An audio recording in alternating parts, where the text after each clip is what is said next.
प्रिय छात्राओं, दोस्तों, छात्रों, हम अंधेर नगरी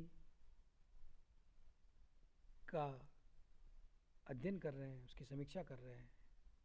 अब तक के पूर्व वीडियो में हमने कथानक, कथोपकथन, पात्र और चरित्र चित्रण आदि का अध्ययन किया है। इस वीडियो में हम भाषा शैली और देश काल और वातावरण दोनों तत्वों का अध्ययन करेंगे। भाषा शैली से पहले मैं कह दूं दोस्तों कि ये जो नाटक है ये लगभग 150 से 200 साल पुराना है। वैसे 1881 में लिखा है, हम निकाल सकते हैं, पर हमें उससे कोई मतलब नहीं है, मतलब काफ़ी पुराना ही जाना जाता है। तो भाषा, उस समय की भाषा का प्रभाव इस नाटक पर होना स्वाभाविक है। साहित्यकार भी अपने समय की भाषा का ही प्रयोग करता है, भावी भाषा का तो उसे खुद को पता नहीं होता। हाँ, भूतकाल में जो परिवर्तित भाषा है उसका वो प्रयोग कर सकता है, लेकिन इसके मामले में भी भाषा कौन सी भूतकाल की है, कौन सी भविष्य की है, इसका पता चलता नहीं है, क्योंकि शब्द बदलते रहते हैं, नए नए शब्द आते रहते हैं और अप्रयुक्त शब्द हम लोग भूल जाते हैं, क्योंकि कभी प्रयोग में नहीं लिए हों तो हम नहीं भूल पाते। ये तो साहित्य ही है पुराना, जो हमें अप्रयुक्त शब्दों को याद करने के लिए विवश कर देता है और हम उनके अर्थ को ढूंढने लग जाते हैं। वरना हमारे व्यवहार में जो भी शब्द हैं उसी का वही शब्द हमें याद रहते हैं, और हमारा जो शब्दों का जो भंडार है ये भी हमारे आईक्यू को प्रभावित करता है। जितना ज़्यादा शब्द भंडार होगा उसकी आईक्यू उतनी ही तेज होगी। इसलिए जितना पढ़ोगे आप, जितना सुनोगे आप, और जितना ध्यान से सुनोगे, सुनते समय ध्यान से सुनना चाहिए, पढ़ते समय ध्यान से पढ़ना चाहिए, उतने ही शब्द समृद्धि आपके मस्तिष्क की होगी। और ये शब्द समृद्धि ही आप लोगों को क्या है कि अच्छा अभिव्यक्त करने वाला बनाती है। प्रेजेंटेशन आप लोगों का अच्छा होता है, चाहे वो इंग्लिश के शब्द आते हों, चाहे संस्कृत के आते हों, देसी शब्द हों, जो भी हों, पर वो आपके दिमाग में होने चाहिए कि कब किसे कहाँ प्रयोग किया जाता है या करना चाहिए। यहाँ मैं इस नाटक की भाषा शैली की चर्चा कर रहा हूँ, तो देखते हैं इसकी भाषा शैली जो है वह के अंदर क्या है। ये आरंभिक हिंदी का स्वरूप हमारा सामने रखता है, क्योंकि भारतेंदु के पूर्व के समय में ब्रज भाषा ही साहित्य में महत्वपूर्ण स्थान रखती थी, और हर क्षेत्र की अपनी अलग अलग भाषाएं थी, क्योंकि अंग्रेजी शासन था और देसी रियायतें थी, सबकी अपनी अपनी भाषा थी। कानून और इनकी भाषा उर्दू खड़ी बोली थी, जो अरबी फारसी शब्दों से युक्त थी, जिसे उर्दू कहा जाता है। एक खड़ी बोली वो भी है जो आज हम बोल रहे हैं, ये संस्कृत और देसी भाषाओं से युक्त है, इसलिए इसे हिंदी कहा जाता है। तो ये आरंभिक हिंदी का रूप रखती है, क्योंकि इसके पहले ब्रज भाषा बोली जाती है, तो हम चर्चा कर ही चुके हैं इस बात की। लेकिन अब जो काव्य में और गद्य में भाषा के प्रयोग का जब प्रश्न आया, तो खड़ी बोली में, यानी आज की आधुनिक हिंदी में, उस समय के भारतेंदु युग के समय लोगों ने खड़ी बोली में काव्य लिखने का प्रयास किया भी सही, लेकिन काव्य में उनको मज़ा नहीं आया। लेकिन गद्य की भाषा तो उन्होंने खड़ी बोली को ही रखी, जो आज हमारे सामने है, परिष्कृत है, और उसका व्याकरण भी, उसकी शैली भी निर्धारित हो चुकी है।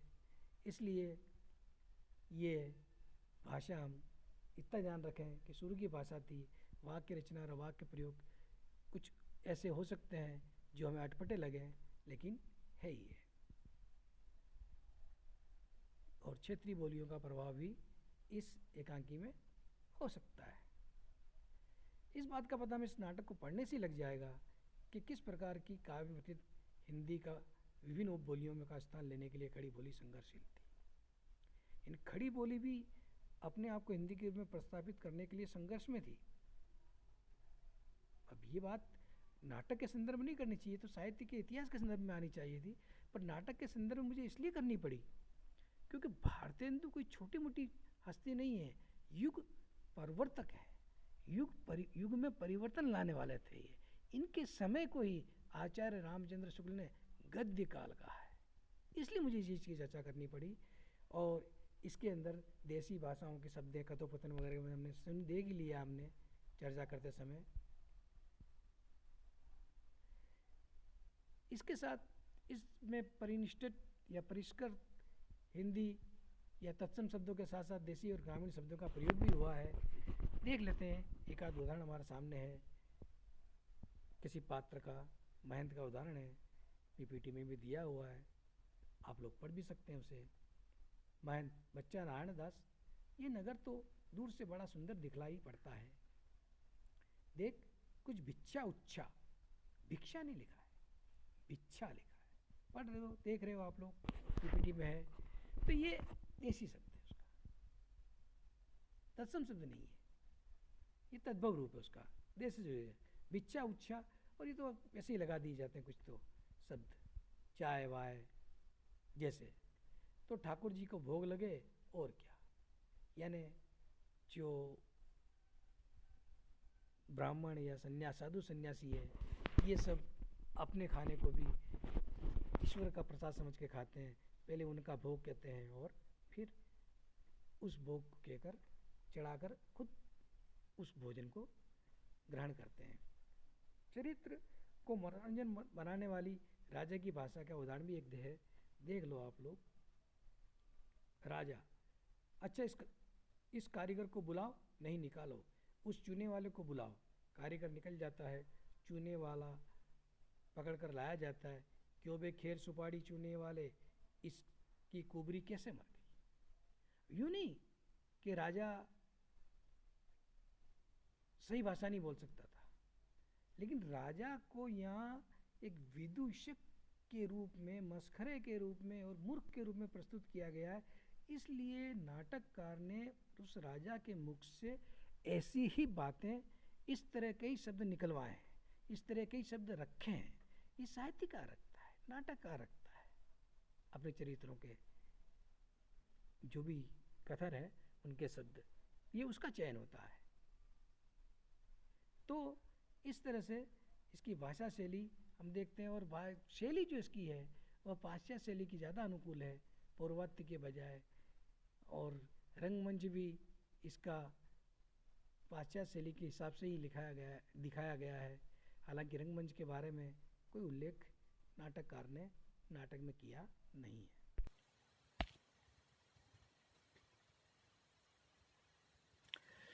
अब मित्रों, अगला जो बिंदु है, अंधेर नगरी का देश काल और वातावरण।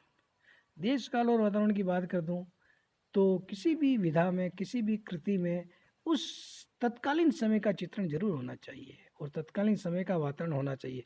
हम कई टीवी शोज या फिल्में वगैरह देखते हैं तो हम देखते हैं कि प्राचीन कथानक और काव्य वहाँ अक्सर सड़कें डामर की नहीं बताई जाती है, स्ट्रीट लाइट नहीं बताई जाती है।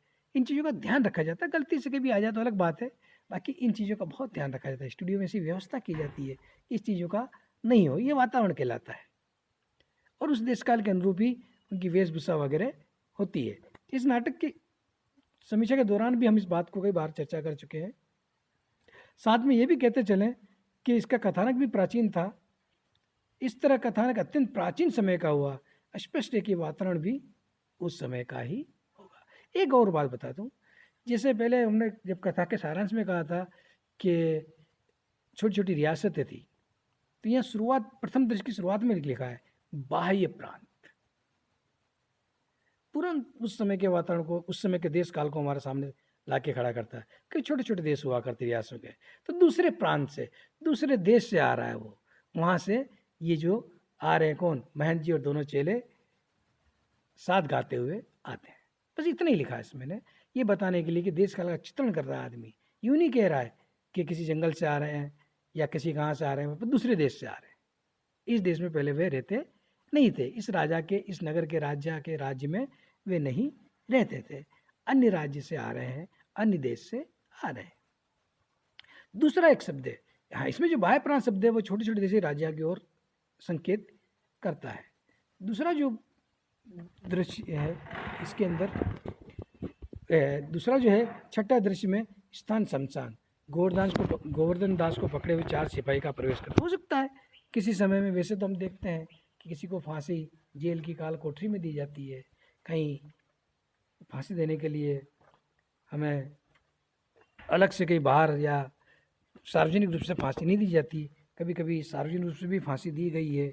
कई नाटकों और इनमें हमने देखा है और इस चीज़ का अनुभव भी किया है, कई फिल्मों में भी देखा है कि सार्वजनिक रूप से फांसी दी जाती हो, पर वो तो दिखाने के लिए की, पर किसी को सार्वजनिक रूप से फांसी नहीं दी जाती, जेल की काल कोठरी में फांसी दी जाती है।